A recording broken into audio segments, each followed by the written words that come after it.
অশ্লীলতা, বেহায়াপনা, অশ্লীল ভিডিও, অশ্লীল কন্টেন্ট, পর্নোগ্রাফি, নিষিদ্ধ ওয়েবসাইট, যত প্রকারের কাজ আছে সকল কাজ হচ্ছে জেনা, ব্যভিচার এবং অন্যায়ের প্রথম এবং মৌলিক ধাপ। আমরা জেনেছিলাম গত জমায়। আজকে আমরা যে বিষয়গুলো জানবো সেটি হচ্ছে এই যে সামাজিক অবক্ষয়, সামাজিক নৈতিকতার অবক্ষয়, কিশোর জ্ঞান, যুবকদের মধ্যে অপব্যবহার এবং অপরাধ প্রবণতা বৃদ্ধি, এই সকল কিছুর পিছনে যে কারণ এবং এই সকল কাজ করলে রাষ্ট্রীয় আইনের শাস্তি কি, রাষ্ট্রীয় আইনে যত প্রকারের শাস্তি রয়েছে এত শাস্তি থাকার পরেও এই শাস্তিগুলো, এই আইনগুলো বাস্তবায়ন না হওয়ার পিছনে কারণ কি সেটা আমরা জানবো। আসেন, আমরা প্রথমে জেনেছিলাম যে অশ্লীলতার কারণে সমাজ ধ্বংস হয়ে যায়।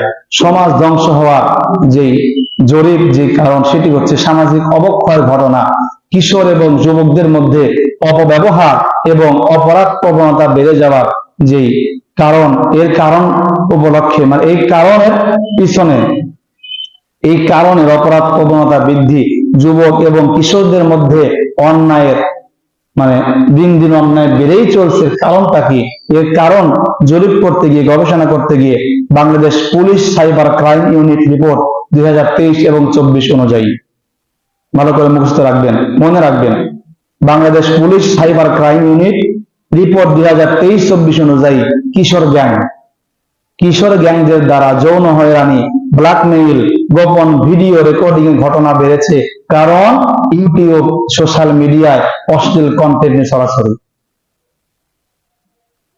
2 নাম্বার, এই যে অশ্লীল কন্টেন্ট তৈরি করা, নিষিদ্ধ ভিডিও তৈরি করা, এই নিষিদ্ধ ভিডিও তৈরি করলে, অশ্লীল ভিডিও বানালে, অশ্লীল কন্টেন্ট তৈরি করলে রাষ্ট্রীয় আইনের শাস্তি কি? 2012 আইন 2012 ধারা নাম্বার 8, যদি কোনো ব্যক্তি অশ্লীল কন্টেন্ট তৈরি করে ছড়িয়ে দেয়, যদি কোনো ব্যক্তি নিষিদ্ধ ভিডিও তৈরি করে ছড়িয়ে দেয়, আইন 2012 সালের অনুযায়ী 8 নাম্বার ধারা অনুযায়ী 5 বছরের কারাদণ্ড, 2 লক্ষ টাকার অর্থদণ্ড। কয় বছরের কারাদণ্ড? জোরে বলেন। কয় লক্ষ টাকা জরিমানা? আইনটা কোন দেশের? বাংলাদেশের। এই শাস্তি পাওয়ার পরে যদি কোনো ব্যক্তি 5 বছর পরে মুক্ত হয়ে যায়, 2 লক্ষ টাকা জরিমানা দেয়, এরপরে যদি আবারও যদি সে অশ্লীল কন্টেন্ট তৈরি করে, নিষিদ্ধ ভিডিও তৈরি করে, এই যদি আপনার পুনরাবৃত্তি করে, তাহলে 10 বছরের জেল, 5 লক্ষ থেকে 4 লক্ষ টাকা জরিমানা। ধারা নাম্বার 9 আইন 2012, যদি কোনো ব্যক্তি শিশু পর্নোগ্রাফি ছড়িয়ে দেয়, শিশু বলতে বাংলাদেশের আইন অনুযায়ী 18 বছরের নিচে যারা, তারা সকলে শিশু রাষ্ট্রীয় আইনে। ধারা নাম্বার 9, শিশু পর্নোগ্রাফি যদি কোনো ব্যক্তি তৈরি করে, সর্বোচ্চ 10 বছর কারাদণ্ড, 5 লক্ষ টাকা অর্থদণ্ড। যদি কোনো ব্যক্তি এটার পুনরাবৃত্তি ঘটায়, এটা দ্বিগুণ হারে বেড়ে যাবে, অর্থাৎ 20 বছরের কারাদণ্ড, 10 লক্ষ টাকা জরিমানা। এবার একটু বলেন তো, এই যে আইন 5 বছরের কারাদণ্ড, যদি কোনো ব্যক্তি যারা বর্তমানে কন্টেন্ট ক্রিয়েটর আছে, অশ্লীল কন্টেন্ট যারা তৈরি করে, নিষিদ্ধ ভিডিও যারা বানায়, এইদেরকে যদি আপনার এই আইনের অন্তর্ভুক্ত করা হতো, সমাজে অশ্লীল কন্টেন্ট, নিষিদ্ধ ভিডিও কি আর থাকতো? থাকতো কি আর? ধারা নাম্বার 10 আইন 2012, যদি কোনো ব্যক্তি অশ্লীল ভিডিও, নিষিদ্ধ ওয়েবসাইট যদি কোনো ব্যক্তি আমদানি করে, 5 বছরের জেল এবং জরিমানা। এটা গেল একটা সামাজিক অবক্ষয় ঘটনা বেড়ে যাওয়ার কারণ অশ্লীল কন্টেন্ট তৈরি করা। অশ্লীল কন্টেন্ট তৈরি করলে কি আইন সেটাও আমরা জানলাম, কিন্তু এর বাস্তব প্রতিফলন আমরা আজও পর্যন্ত স্বাধীনতার 54 বছর পরেও আমরা এই আইনের বাস্তব প্রতিফলন দেখতে পাই নাই। নাম্বার 2, নিষিদ্ধ ভিডিওর আসক্তির কারণে, অশ্লীল ভিডিও, ফাহিশা ভিডিওর আসক্তির কারণে স্বামী স্ত্রীর সম্পর্ক ভেঙে যাওয়া, পরিবার ভেঙে যাওয়া। বাংলাদেশ ল রিপোর্টার্স ফোরাম পারিবারিক আদালতের বার্ষিক পরিসংখ্যান 2023 এবং 24, পারিবারিক আদালতে তালাকের যত মামলা হয়েছে, কিসের মামলা? তালাকের যত মামলা হয়েছে, উল্লেখযোগ্য কারণ হিসেবে স্বামী স্ত্রী এটা জবানবন্দি দিয়েছে যে আমার স্বামী অথবা আমার স্ত্রী নিষিদ্ধ ভিডিও, অশ্লীল ভিডিওতে এমন বেশি পরিমাণে আসক্তি যে আমাকে সময় দেওয়ার সময় তার নেই। এর কারণে বিবাহ বিচ্ছেদ, তালাক। এর একটা মাত্র কারণ, অশ্লীল ভিডিও, নিষিদ্ধ ভিডিও। নাম্বার 3, ঢাকা বিশ্ববিদ্যালয় ক্রাইম স্টাডি সেন্টার রিপোর্ট 2024। এই গবেষণা অনুযায়ী 2023-24 সালে দেশের বিভিন্ন বিশ্ববিদ্যালয়ে অবৈধ প্রেমের সম্পর্ক, কিসের সম্পর্ক? আওয়াজ দিয়ে বলতে হবে, অবৈধ প্রেমের সম্পর্ক, সম্পর্কের পরে শারীরিক মেলামেশা, শারীরিক মেলামেশার সময় আবার গোপন ভিডিও ধারণ করা, গোপন ভিডিও রেকর্ড করে ওই যুবতীকে, ওই মেয়েকে, ওই মেয়ের পরিবারকে ব্ল্যাকমেইল করে টাকা দাবি করার ঘটনা দিন দিন বেড়েই চলছে, রিপোর্ট করেছে ঢাকা বিশ্ববিদ্যালয় ক্রাইম স্টাডিজ রিপোর্ট। এই যে এই রিপোর্টের সাক্ষী কি বাংলাদেশের জনগণ হয়েছে? হয়েছে? 2 দিনের পরিচয়, রুম ডেট, গোপন ভিডিও ধারণ, এরপরে আত্মহত্যা, তাই নয় কি?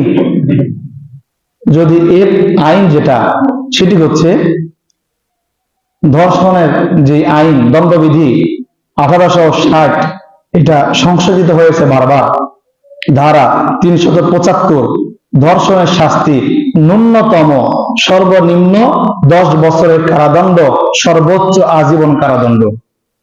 এবার একটু বলেন, গোটা বাংলাদেশে আজ পর্যন্ত যতগুলা ধর্ষক, মানুষরূপী জানোয়ার, মানুষরূপী কোলাঙ্গার, মানুষরূপী হারামজাদা, যেই মানুষগুলো ধর্ষণের করেছে, ধর্ষক, এদের একটারও কি 5 বছর, আপনার ন্যূনতম 10 বছর অথবা যাবজ্জীবন কারাদণ্ড হয়েছে? বরঞ্চ বাংলাদেশের 18 কোটি জনগণ এই কথা সাক্ষী হয়েছে, ওই ধর্ষকের সাক্ষী হয়েছে, ধর্ষণের সেঞ্চুরি করার পরে মিষ্টি বিতরণ করেছে, তাই নয় কি? জাহাঙ্গীরনগর বিশ্ববিদ্যালয়, যার নাম ছিল জাহাঙ্গীরনগর মুসলিম বিশ্ববিদ্যালয়, এই ব্যাপারে আপনারা জানেন কি না আমি জানি না। জাহাঙ্গীরনগর বিশ্ববিদ্যালয় প্রথম যখন হয়, পূর্ব নাম ছিল জাহাঙ্গীরনগর মুসলিম বিশ্ববিদ্যালয়। জাহাঙ্গীরনগর মুসলিম বিশ্ববিদ্যালয় থেকে মুসলিম শব্দ বাদ দিয়ে এদেশের ইসলাম মানা মানুষের, এদেশের মুসলমানদের সাথে যেই পরিমাণ আপনার গাদ্দারি করা হয়েছে, এই ব্যাপারে একজন রাজনৈতিক নেতৃবৃন্দও কি ইসলামী রাজনৈতিক নেতৃবৃন্দ ছাড়া একজনও কথা বলেছে?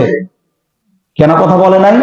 কারণ যদি কথা বলি আমার ক্ষমতার চেয়ার চলে যাবে, আমার স্বার্থ চলে যাবে, আমি আর টাকা পাবো না। জাহাঙ্গীরনগর মুসলিম বিশ্ববিদ্যালয় সাক্ষী হয়েছে, এটা ওই বিশ্ববিদ্যালয় ধর্ষণের সেঞ্চুরি করে মিষ্টি বিতরণ করেছে। তাকে আবার ফুলের মালা দিয়ে দেশের সূর্য সন্তান হিসাবে ঘোষণা করেছে এই দেশের তৎকালীন রাষ্ট্রপ্রধান। এরকম অসংখ্য হাজার হাজার লক্ষ লক্ষ দর্শক এই দেশে ঘুরে বেড়ায়, মসজিদে প্রথম কাতারে মুসল্লি হয়, আমার আপনার পিছনে নামাজ পড়ে। এই সকল বদমাইশদেরকে যদি এই আইনের বাস্তবায়ন করা যেত, দেশে কি ধর্ষক নামক কোন শব্দ এদেশের জনগণ আর শুনতে পেত? কথা কি খারাপ লাগতেছে? বুঝতে পারতেছেন তো? পরবর্তীতে আসেন, দণ্ডবিধি 1860 ধারা 376, যদি কোনো ব্যক্তি গণধর্ষণ, যদি কোনো নারী গণধর্ষণের শিকার হয়, গণধর্ষণের সাথে সম্পৃক্ত যারা, প্রত্যেকের সর্বোচ্চ শাস্তি মৃত্যুদণ্ড। সর্বোচ্চ শাস্তি কি? জোরে বলেন। মৃত্যুদণ্ড। আজও পর্যন্ত এমন একটা ইতিহাস কি বাংলাদেশের জনগণ এমন ইতিহাসে সাক্ষী হয়েছে যে একজন ধর্ষকের ফাঁসি হয়েছে? সাক্ষী হয়েছে? রাষ্ট্রীয়ভাবে সাক্ষী আমরা হই নাই। এরপরে আসেন, এই ক্রিমিনাল আইন আপনার রেপ ল 2020 সালে আবার এটা সংশোধন করে আবারও পাশ করা হলো, যেহেতু সর্বোচ্চ শাস্তি মৃত্যুদণ্ড অথবা যাবজ্জীবন কারাদণ্ড দেওয়ার পরেও এদেশ থেকে ধর্ষণ নামক জিনিস আর দূর হচ্ছে না, তাহলে কি করা যায়? আবার শক্তভাবে, মজবুত ভাবে আপনার ফোরাম গঠন করে, তদন্ত কমিটি গঠন করে প্রত্যেকটা আবার নতুন করে আইন করা হলো যে এটা বাস্তবায়ন করা লাগবে। যখনই বাস্তবায়ন করা লাগবে সিদ্ধান্ত হলো, তখন জাতিসংঘ থেকে আর ভারত থেকে চাপ আসলো, এই কাজ করা যাবে না, এদেশের আইন তখনই আপনার ভঙ্গুর হয়ে গেল। পরবর্তীতে আসেন নাম্বার 4, সেক্সুয়াল হ্যারাসমেন্ট, যৌন হয়রানি। এদেশে একেবারে শিশু থেকে শুরু করে বৃদ্ধ মহিলা পাগলি পর্যন্ত এই বুলির শিকার, মানে এই যৌন হয়রানির বাইরে কেউ নয়। একটা মহিলা পাগলি, যার কোনো নিজস্ব সেন্স নাই, যার কোনো জ্ঞান নাই, সে পাগলি মহিলাটাও তার কোলে অবৈধ সন্তান নিয়ে ঘোরে এদেশের কিছু কুলাঙ্গার আর এদেশের মেরুদণ্ডহীন প্রশাসনের কারণে।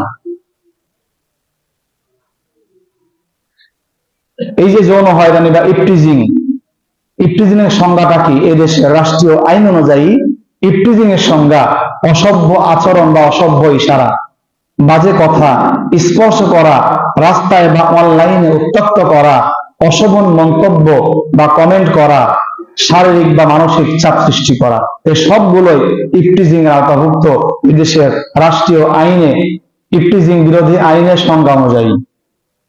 ইফটিজিং এর শাস্তি কি?